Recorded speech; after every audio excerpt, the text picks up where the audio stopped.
what we start out with usually, or we have been at least starting there lately. We used to do this at the end. Now we're doing it at the beginning. We're going to review some of the content that people have been sharing in our Discord server. We got a few things to look at today. There's one thing in the completed works tab, and that was Frosty Pirate's Hell domain now cleaned up. So I'm excited to. And we're not going to evaluate these on our rubric because this is just stuff that people are sharing for fun because they're excited by it. They're excited to share the stuff they make and they want to inspire other people. So if you have stuff you want to share, hop on our Discord. You can get there by visiting our website, dndtime.stream, and just hitting the Discord link. And then you can share your stuff and we'll show it off here. So yeah, Pete, we got Frosty Pirate's Hell domain. Where did this Hell domain come from? So that's a great question.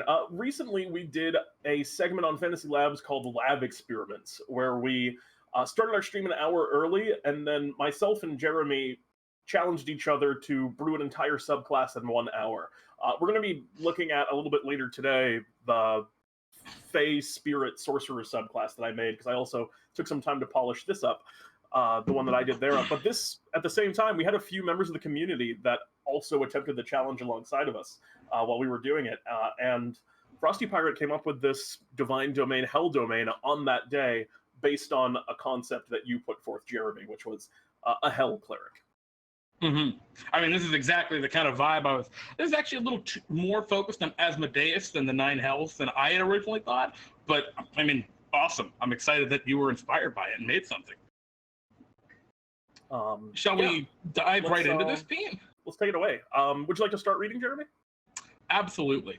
The Lord of Hell, Asmodeus, values submission and absolute loyalty above all else. He is the tyrant king of the Nine Hells and rules over its denizens with an iron fist.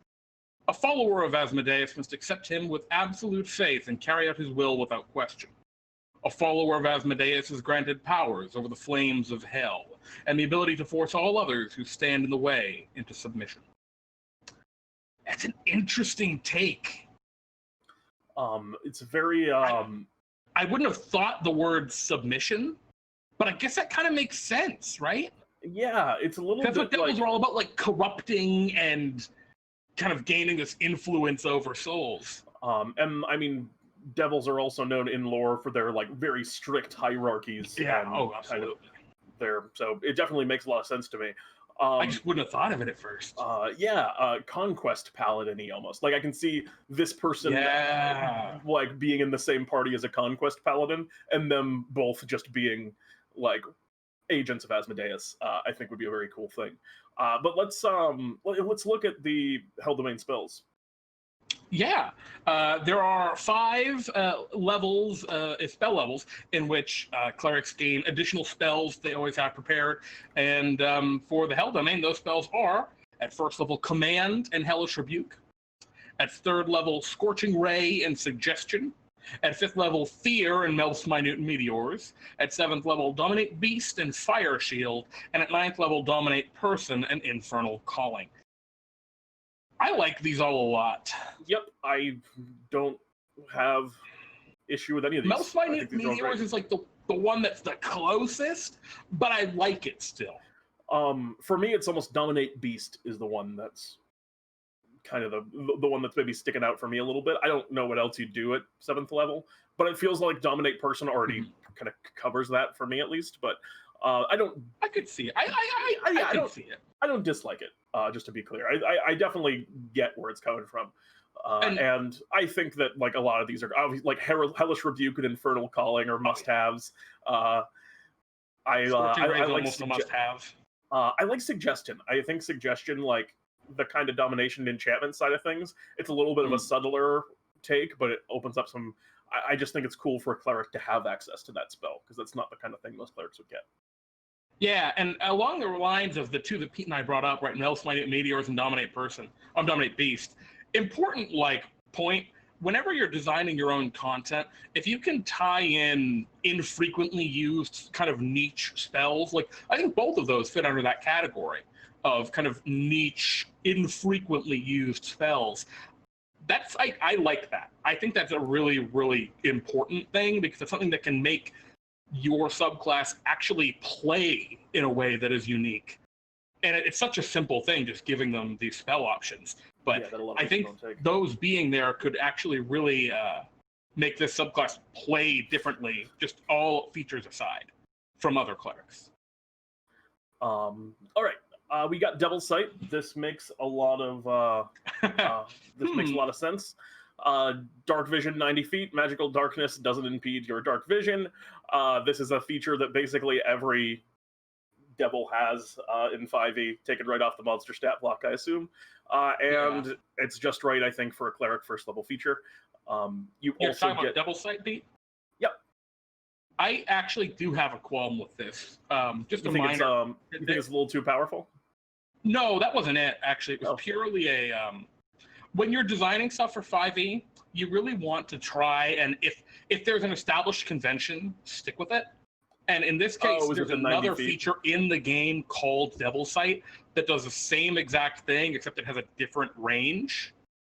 And so if you wanted to have the lower range, that's fine, but it could be very confusing for a lot of players and a lot of dungeon masters in circumstances, right? If two players have the same feature, Devil Sight, and they do different things. So I would just consider either just switching it over to match the Warlock invocation and do 120 feet, or maybe just name it something differently. Even if you said like Eyes of Hell, right, or whatever, I think that would be fine. Good point, Jeremy. But otherwise, I mean, I don't think it's too powerful. I mean, it's very cool. Yeah. And it's good. The funny thing about Magical Darkness, Vision in Magical Darkness in 5e is it just kind of creates this thing where a couple of spells that create Magical Darkness become a lot more powerful. So a lot of people are a little leery about giving out that feature, but it's so easily attainable anyway. No, it's not hard. Yeah. Cool. So that's Devil Sight. Let's look at Initiate of Hell here. At first level, you gain access to either the Firebolt and the Control Flames cantrips. Did you want it to be either one or both? Just a typo. Whether that was the either was supposed to go or it was supposed to be or. I say both. Okay, both. Gotcha. Which also, either one of those would have been fine. And yeah, cool. A couple of cantrip options. Clerics don't really have anything except Sacred Flame is the closest thing, which doesn't, I think, hit the vibe. So I will say, when you use gain access as the language, do you mean they can pick that instead of one of their other other cleric cantrips, or they also gain these in addition to their normal cleric cantrips? I'm not sure which way you were going with that. Yeah, what is the standard phrasing for that? Well, either works. It's just a matter of how you want it. When you use the word gain access, it sounds like you can pick these. So yeah, okay. Yeah, I think the phrasing would be you learn. It's said like 3 or 4 different ways in different subclasses. There's actually not a lot of consistency with this, so I can't blame you, Frosty. I just wasn't totally clear, but I get where you're going from. And they're good cantrips for this. The standard in cleric, it looks like, is when you choose this domain at first level, you gain the blank cantrip if you don't already know it. So that would be the phrasing on that. Just checked it. Cool. Let's talk about channel divinities. You want me to take one beat and I'll take the other? Yeah, sure. Grab Servant of Asmodeus. Starting at 2nd level, you can use your channel divinity to summon one of Asmodeus' servants to assist you. As an action, you can summon an imp onto the material plane to serve your will for 10 minutes or until you lose concentration, as though you are concentrating on a spell. The imp appears in an unoccupied space within 10 feet of you that you can see. The imp disappears when its HP drops to 0 or when your concentration ends. The imp will obey your commands, it's the best of its abilities, but otherwise pursue its own agenda. Interesting. I would note, you probably don't want to say onto the material plane. That gets funky when you aren't on the material plane. But otherwise, I think this is very cool. A very neat take on channel divinity, which is something we talked about when we saw the draft version of this. Yes. Agreed. I really love this feature, and I feel the same way about it now that I did then. Yep, just very neat. I'm wondering, is there a reason you added this pursue its own agenda? Is that something, a language from, what is it? From one of the Summon Demons spell or something like that? I mean, I like it. I was just wondering where you were inspired, Frosty. Pete, you go ahead and take Aura the Dread King. Starting at 6th level, you channel the terrifying presence of Asmodeus and strike fear into any creature who stands against you. As an action, you can create a 20-foot radius aura that lasts for 1 minute. Any creature hostile towards the cleric that starts its turn within the aura or enters it for the first time on a turn must make a wisdom saving throw against your spellcasting DC or become frightened of the cleric while in the aura's radius. On a successful save, the creature becomes immune to this effect for the rest of the duration. Okay. Interesting. There's one thing. It would just for, I think, general understanding, it might be better to find a point from any creature to radius to break up that sentence, because there's just a lot that it says in there. So I'm just gonna reread it really quick and make sure I have a full handle on what it do. Cleric certainly enters it the first time. Okay, so one question I have is this: is the intended design that this is just something meant to keep people back? Because I actually think it's pretty reasonable if that's the intent. Because as it stands, like, if you move out of the radius, would it be intended for the effect to end? Is that what it's assumed, to become frightened of the cleric while inside the aura's radius? Yeah. If you step back into the aura's radius, is the question that you would remake the save, or are you? I think there's an ambiguity there. Yeah, I think what might be a cleaner, because I think that what you were going for here, right? There's an area, and whenever creatures enter the area, or if they start their turn in the area, they have to roll a save. I'd recommend looking at the spell Spirit Guardians, which has some actual very fine language about the first time on a turn when a creature enters an area. Or something like that. And maybe rather than they're frightened and then there's really no condition to end the fear unless they leave the area, maybe you treat it as like frightened until the end of their next turn or the start of their next turn, and then at the start of their turn they have to roll the save to continue to be frightened. That might not be a bad way to handle that, because right now I'm seeing this is just it's just a little weird, I guess.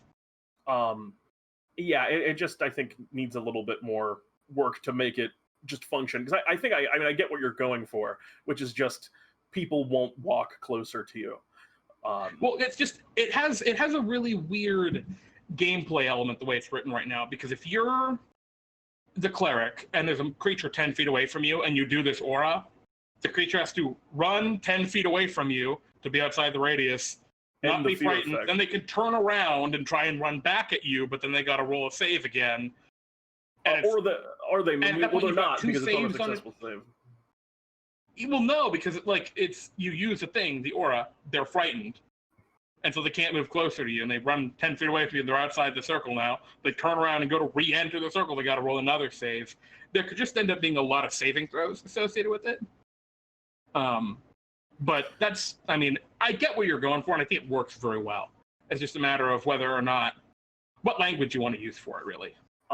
If I could recommend maybe a way to do this that wouldn't use the frightened condition, but maybe you could try something to the effect of creatures who fail the save against it or whatever are unwilling to move within 30 feet of you. A creature that fails its save while within 30 feet of you is unwilling to move closer to you. I don't know. That functions, I think, for what it does. And I think you can clean that to a point where it would work. It would take the disadvantage out of this as well, because that's a kind of a pretty powerful AoE fear, because fear is nothing to shake a stick at. Because I feel like that's the vibe you want for this, is just like, the creatures won't go near you. They won't approach. The disadvantage? There's a disadvantage on attacking you from fear. Oh, I see. Because it's also a pretty potent CC effect as it stands too. Albeit that is somewhat mitigated by the fact that it consumes your channel divinity, and you already have a feature that does that. Well, it's an action to use, and they can always run away from it. But yeah, there's something kind of. I think that would be an interesting take. So take it as you will. That's my thought on how I might adjust that. But yeah, that's potent spellcasting is the next one, which is non-controversial. I don't know about this one. I'm just kidding. Add wisdom modifier to the damage you deal with cleric cantrips. Every cleric subclass gets that at 8th level, or divine strikes, which makes the weapon attacks better. And I see you went with this potent spell casting. We talked about that on the day. I think you made the right choice switching it to that. You want to take the capstone here, Jeremy? Yeah, Herald of Hell. And by the way, I just wanted to say, I think it's really cool that you eventually, I think you started off with this kind of like half martial, half kind of charismatic almost caster deal. I think this is good that you put it strongly and solidly in a more castery direction. But anyway, starting at 17th level, you gain a powerful blessing from Lord Asmodeus himself. You gain immunity to fire and poison damage, and you gain access to the ability Demand Submission. You raise your arm and point at a creature you can see within 60 feet of you, demanding to submit to Lord Asmodeus. The creature must make a wisdom saving throw against your spellcasting DC, or fall to their knees and become restrained. The creature may repeat the save at the end of each of its turns. On a successful save, the effect ends, and otherwise can use indefinitely. And you can use the feature once per short or long rest. Okay. Interesting feature. Yeah, I think that this is... I think we talked about this last time, but I can't remember what we determined. If you fall to your knees, are you considered prone? I think you just need to be clear with it. I didn't know if the prone... I think you need to say in here, fall to their knees and... becoming prone. Yeah, something like that. Maybe I guess actually because you're restrained, is there anything that prone does that restrained doesn't do? It involves the disadvantage on ranged attacks would be the question. Also, the half movement to get up would be significant too. Yeah, becoming prone and restrained. Maybe this is the language Vioni was suggesting. I think that works pretty well. One thing to note is typically in 5e, if there is a feature that restrains, it actually says physically how it restrains you. A great example is the Oath of Ancients Paladin Channel Divinity can restrain a creature. They pick a creature and they're restrained. They become restrained by, I think it's ethereal divine vines or something like that, right? Radiant vines or something. And I think maybe you want to add a little bit of that flavor back into this, right? Maybe it's the chains of hell, right? Maybe it's, I don't know, chains manifesting of their own crippling self-doubt.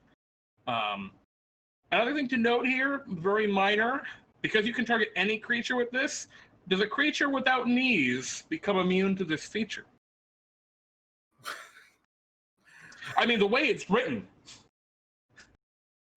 It is biased towards humanoids or creatures with needs, obviously. I think I see, Frosty.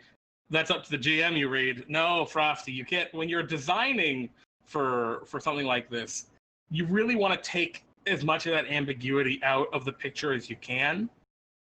Yeah, it's rare that you see something with GM. Usually when something has GM discretion, it's because it directly interacts with storytelling. But if it's just like what something can target, that you usually don't want to do GM discretion on something like that.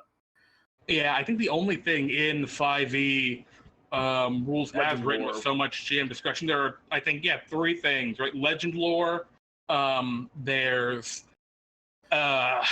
surprise mechanics are very GM discretion, and the wild magic sorcerer's Tides of Chaos, which all three of those are among the some of the least popular things in the game. Yeah, cowers is a great text to use. You could even say cowers or falls to their knees, right? Like, I think you could roll with that in a lot of different directions. But I like this a lot. I think it's a very cool feature. How do you feel about like the power level of it? Do you think it's powerful enough as a capstone? I think that it is actually in a pretty reasonable place. A non-concentration, just powerful restrain effect. I actually think that it's in a pretty good spot power-wise, which I didn't think the first time I read it, but then I looked at other cleric capstones, and they're actually not that good. So, yeah, I think that's because a lot of the power's in the cleric class itself. Yeah, so I think that this is right on par. All right. Well, Frost, I agree. For just for reference, Frosty, so far so damn good. I mean, you've gone through, you've taken the comments that we had before and fleshed through them, and I think really made it a cohesive kind of class here. I like where you're going for, what you were going for. I like how you've implemented it. I think this is a very fun and interesting option for clerics in 5e. The few comments we had, right, they were all just they were on the design clarification. Yeah, exactly right. It's just, do they follow conventions of 5e, which that's just a final kind of pass deal. I would say that you're good, one design pass away from a 5 on this, even though we didn't do the rubric. It's quite good. Yeah. That's Hello Man. Yeah, thanks for sharing, Frosty. Yeah, we were a little more nitty gritty on this than we usually are for the. Yeah, I just realized that we really went in deep on that. Yeah. We'll pick up our pace. I know we have V Bunny doing a Lich's Lair in a little while, and we're going to be doing it again soon. Well, and speaking of V Bunny, we've got a spell creation from V Bunny called Coin Shot. It's a first level spell that he's created. It's a bonus action, which is pretty quick. And it is a transmutation spell. You turn up to 3 coins into deadly projectiles that gain the velocity of a bullet when thrown. Nice, easy text. The coins retain their normal appearance, but can be used as simple light thrown weapons. You or someone else can make the range attack with one of these coins by hurling them with a sling. If thrown or hurled with a sling, it has a range of 60 feet, and use a spellcasting modifier for attack and damage rolls made with it instead of your strength or dexterity scores. If someone else attacks with the coin, that attacker adds your spellcasting ability modifier, not the attacker's, to the attack roll. Regardless of whether the coin hits or misses a target, it is destroyed after the attack.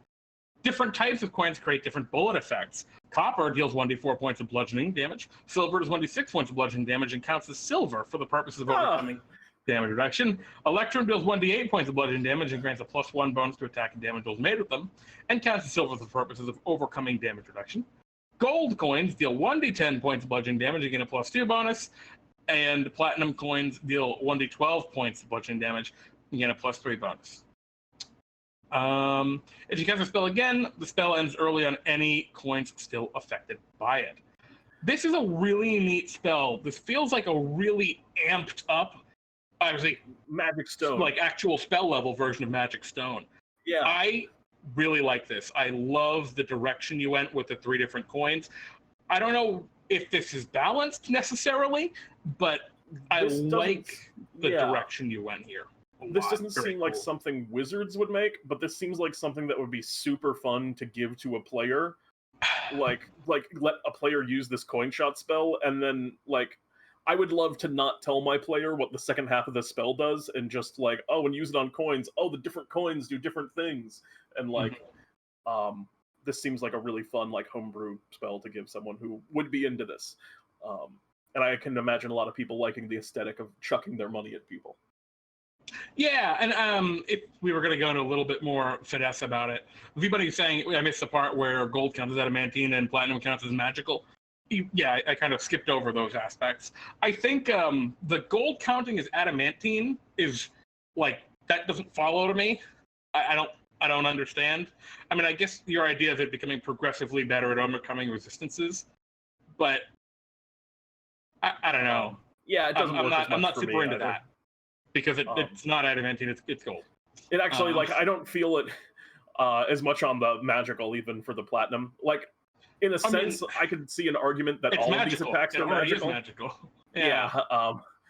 But anyway, I do like it, and I can imagine someone having a lot of fun with it. So yeah, thanks for sharing, everybody. Yeah, it's a very neat spell. Let's next look. one, Scale Lash by Grogan, which is it's V2. It's the V2. This one. So yeah, is this the one we looked at before? Yeah, we've looked at this guy before. This is the Scale Mail. And I see it's been added some extra dragon related information. And some inspiration up at the top. Inspiration comes from a weapon mentioned in the novel The Aeronauts Windlass. Windlass by Jim Butcher. It's on my recommended book list. Oh, cool. I've never actually read something by Jim Butcher, but the name is familiar. So I think I've seen it recommended to me before. I might check that out. Thank you very much for I like sharing that little tidbit up there. You want to take this one, Pete? Yeah, sure. So we looked at this last time, and this was a whip that grappled. I remember it had a cool mechanic that someone can just choose to break free from the grapple, which I like. Oh, I see that the highlighted green stuff is what's new. Yeah. On hit, the creature becomes grappled for 1d4 plus 1 of the attacking player's turns, after which the grapple is broken. The creature can make an athletics or acrobatics check to escape, or take an additional 2d4 slashing damage to break free. Until the grapple is broken, the creature takes 1d4 slashing damage on each of the player's turns. The player cannot attack until the grapple is broken. The player will make an additional action to reduce the number of turns the creature is grappled by 1, each time dealing 1d4 slashing damage to the creature. Weapon weighs 8 pounds. Yeah, and weight. And I kind of remember the on-hit creature becomes grappled being something different. And I think originally it was just a more complicated array of dice that calculated it out. So I think. Yeah, I think it was like 2d4 or something. And we wanted to, it was a D. It was 2d3. Yes. So I think that was the right choice to switch it to that. Yeah, definitely. People can roll these at a table. And then the big new additions here are these extra upgrades. It is possible to upgrade this weapon, incorporating different types of dragon into the lash that are listed below. A lash can only take 1 upgrade. So if you have the scales of a particular dragon, you can alter it to do additional damage. So the blue dragon does an extra 1d3 lightning damage. I would just do 1d4, just again for ease, but you're a big fan of the d3, I see. Well, believe it or not, and everyone was asking, do they even make d3 dice? They do make them. They do exist. You can get a d1, which is just a marble. They are just uncommon. They're uncommon mundane dice. The red lash, this lash will have small licks of flame spill out between the scales from time to time. They deal an extra 1d3 fire damage until the grapple is broken. Green dragon is very similar, coated in a thin layer of green mist and deals 1d3 poison damage. Black dragon, the lash drips and drools a viscous ichor that hisses against the ground. I like that. I like the idea, where the little drops kind of hiss up when they hit the dirt. Evocative, acid for sure. Damage. White dragon is coated with a thin layer of ice and does cold damage. And shadow dragon, the lash appears coated in a thin layer of almost pitch black mist. The grappled creature is blinded until the grapple is broken. Oh, wow. If the creature has dark vision, it is reduced to 15 feet until the grapple is broken.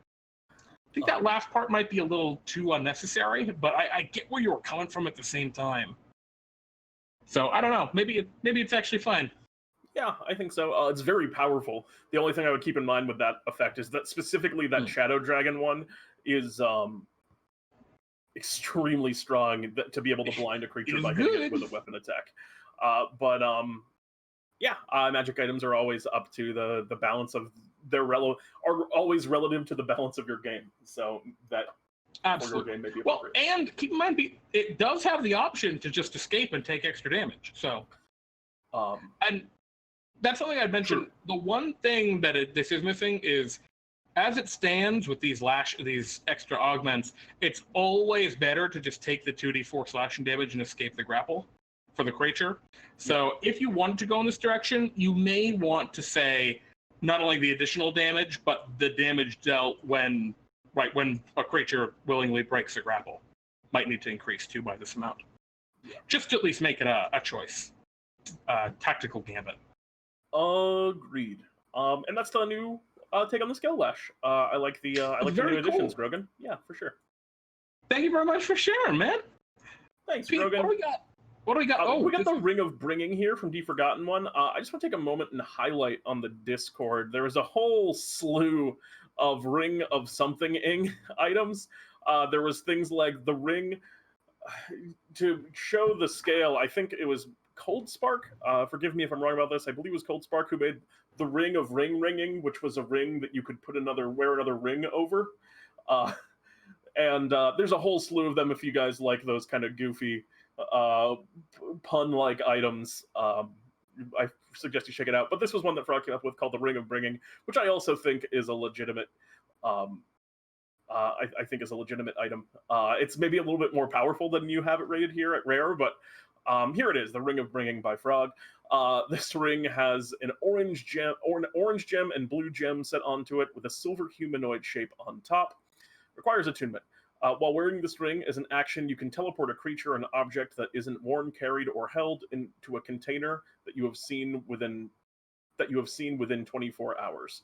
If the target is an unwilling creature, the creature must make a charisma saving throw. Jesus. If the creature fails the save, it appears at a point within 10 feet that you can see. Once used, you cannot use this effect until the next dawn. It's unfathomably powerful. Yeah, this is a busted item.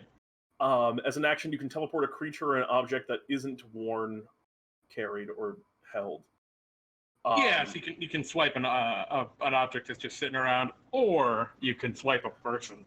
What I would like to see for this is it to be like, I like where the Ring of Bringing the idea of it, because something that I was surprised about in reading this is that 5e doesn't have an Accio like Harry Potter, you know? Yeah, it really does not have a comparable thing. Yeah. Anyway, I like the idea. I shout out to anyone out there who wants to make a cool Accio. That's a challenge I submit to the community out there. Make a spell for 5e that does the Accio effect for Harry Potter in a way that isn't broken. I mean, it does, right? There are two things in the game that actually kind of do that, right? Mage Hand, kinda, and Dramige's instant summons. Well, I think the difference on those two spells is that, like, I want a pure bring me the nearest broomstick, you know, like, because I think that's very fun. I think being able to do that to creatures is decidedly probably a bad, like, something that you don't want in the game, because I think that has the potential to take a lot of, like, fun mechanics out of the game. But anyway, I just thought the Ring of Bringing brought up some interesting ideas for me, so I wanted to highlight it there. But yeah, that's that. Our next creation is the Tabaxi Half-Breed by Cherry, i.e. Rosia, in the chat. And Rosie, I see you're hanging out there. You've been in the hospital and very busy. Oh my goodness. Hope you're. Well, I'm glad that you're back. I'm assuming that means that you're feeling a little better. No need, of course, to talk about that in the chat if you don't feel comfortable. But I'm glad that you're back, and I'm hoping you're feeling a lot better. Yeah, welcome back. Let's talk about these Tabaxi half-breeds, because right off the bat, this is one of those things that I read, and I think, why was this not in Volo's Guide to Monsters? Why is that not? Because everyone wants to be like. Yeah, everyone wants to be a human with cat ears. Let's just come down to it. That'd be the most popular. Like, right now, Tabaxi are the most popular one. But like, if Tabaxi were the most popular, these would be. So right off the bat, really good, just concept. Oh yeah, I see that you've hit the nail on the head right here. The Tabaxi half-breed are much like their parent, having several cat-like features like cat ears, paws, as well as pawed feet and a tail. They're taller than most humans, 6 to 6.5 feet. Bodies were most of the time fit and often rather dexterous. Their eyes may have normal human eyes or Tabaxi eyes with split pupil, and range from a variety of colors, from different shades of blue to yellow, and sometimes even the odd different colored eyes with inverted colors such as blue and red. They are split on the personalities of their parentage while still enjoying wandering, and they only tend to as part of a group, whereas full Tabaxis are fine on their own.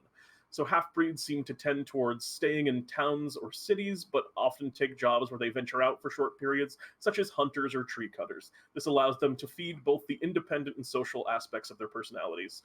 I really like that last sentence there. This allows them to feed both the independent and social aspects of their personalities.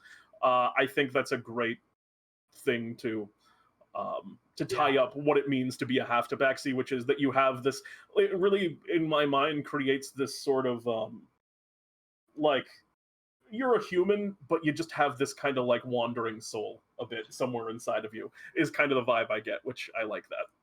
And it's a really great way, I think, of like he was just saying, right, of summarizing your take as the creator, right, of what you feel this means. I really enjoy language like they take, in cities, they'll often take jobs where they venture out for short periods, such as hunters or tree cutters, right? Just that sentence there would give anyone who was thinking about playing this race some really cool inspiration, right? Of like, oh man, I've got an idea. What if I do this, which is like that, right? You're giving them an awesome direction to go and to like build off of. So really great intro right there.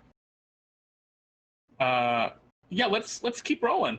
Ability score. Your dexterity score increases by 1, and either choose to increase any other stat by 2 or pick a feat. Interesting. I think that actually works. Like, you think? Well, let's look at the context of the rest of this, because feat's a huge. It's probably the largest thing that you can give. Yeah, but like, I mean, Variant Human gets it, right? Like, it's something I've been wondering for a while. Why aren't there variant, right, half elf, for example, which is supposed to be this very versatile elf race?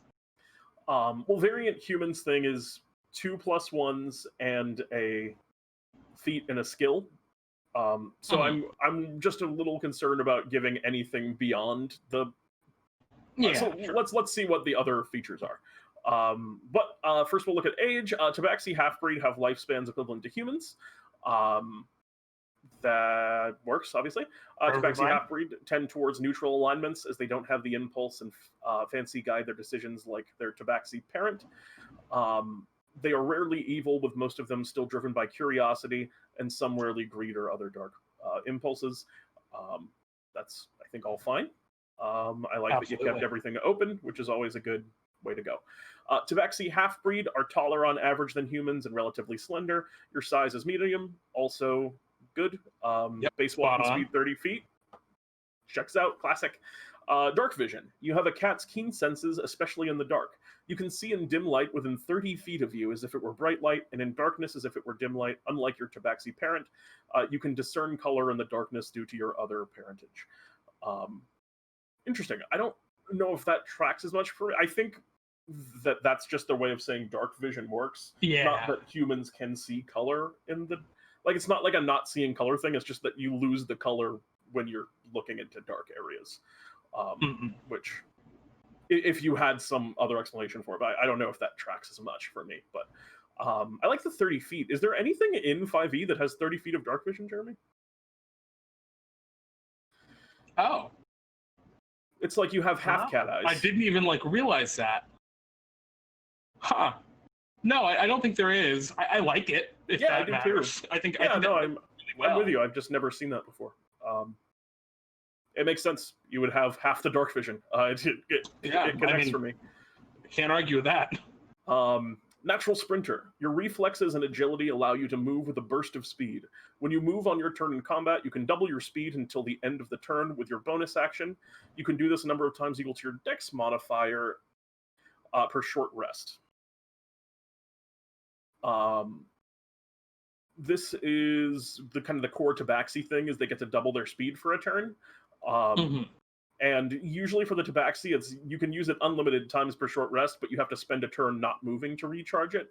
This puts it on action economy in the bonus action. And then... Well, they also have it as a bonus action for the Tabaxi. Are you certain? Oh, no, I'm totally wrong. Sorry, I'm leaving. No, no. Get out. You're right. This is interesting. How do you feel about this, Pete? I think I'm kind of fine with it. To be honest, well, actually, I don't like the action economy. I kind of like that you can just double your speed for a turn and you don't have to think about that. I kind of agree that it needs to be on some action economy when you put it on your dex mod, because odds are, if you're playing this kind of speedy character, you're playing it on a character that wants dex. I mean, that's not always going to be true, but I think you're going to see a lot of dex characters gravitate towards this.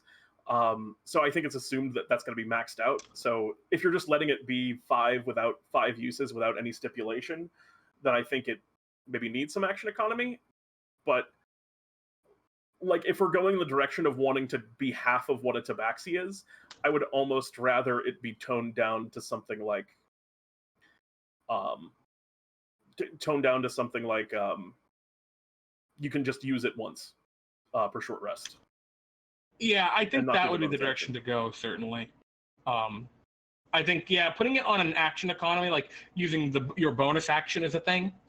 The problem with that is it actually makes it better in a lot of situations where you have to go really fast in a short amount of time. But yeah, I think like Pete was saying, once per short rest would actually be a really good middle ground here. Cat's claws. I think Because this of is your exactly claws, the same. Yeah. Yep, you have a climb speed of 20 feet. In addition, your claws are natural weapons, which you can use to make unarmed strikes. If you hit them, you do slashing damage equal to 1d4 plus your strength or dex modifiers instead of bludgeoning damage as normal for unarmed strike. And then you can read, speak, and write common in one other language of your choice. So, I'm looking at this. I love it. I have very little issue with it. I mean, the only thing is that maybe that should be a once for short rest. Or even if you took the regular old Tabaxi feature and put it on there, I don't think that would be a problem, frankly. Yeah, the increase any other stat by 2 or pick a feat is really interesting. I like it. I think it's a cool take, frankly. Yeah, well, my gut instinct was, well, feat is a whole subclass.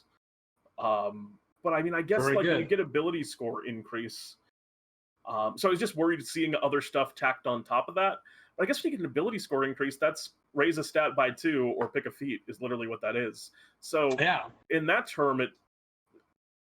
Well, and even beyond that, like my concept here, right, is the reason humans have variant human is because of that human ingenuity factor, right? And that's the thing that makes humans special, right, as a race. And that's the thing that's always bothered me about half races, with like half human, half elf, for example, or half orc is another one, where they have these features that reminisce to their elven heritage and their orcish heritage, but they don't have anything that actually pays any homage to their human heritage, which is that ingenuity. Yeah. And I like this as like as an option. I think I'm okay with it too. Yeah, I'm nervous. I'm cautiously nervous about this just because there are feats that are so mechanically powerful. Like, you know, you look at this and I don't see like pick a feat. I see have sharpshooter and I see have sharpshooter or great weapon master at the start of the game. Is what I read when I see pick a feat.